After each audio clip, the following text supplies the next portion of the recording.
Mengawali berita pertama, pemirsa, mencegah penyebaran virus ngorok pada kerbau dan sapi.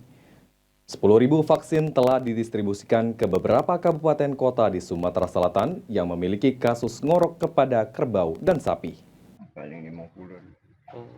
Penyakit septisemia epizootica atau sering dikenal dengan penyakit ngorok berdasarkan data dari Dinas Ketahanan Pangan dan Peternakan Sumatera Selatan sudah mengalami penurunan dan tidak ada lagi kasus kematian. Kepala Dinas Ketahanan Pangan dan Peternakan, Rozwan Effendi mengatakan saat ini di beberapa kabupaten seperti Banyuasin, Empat Lawang, Ogan Ilir, Oki, dan Muratara tidak lagi ada kasus kematian akibat penyakit ngorok.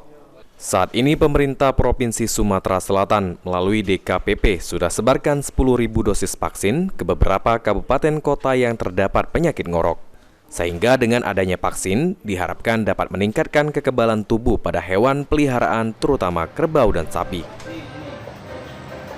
Tidak ada lagi kasus kematian di beberapa kabupaten kota, ada 5, Banyuasin, Empat Lawang, Oki, dan Muratara. Terakhir tidak ada lagi kasus kematian.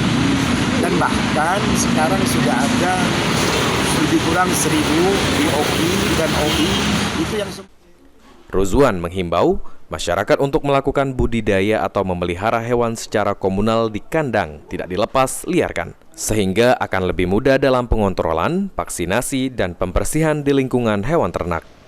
Ilham Wahyudi, PAL TV.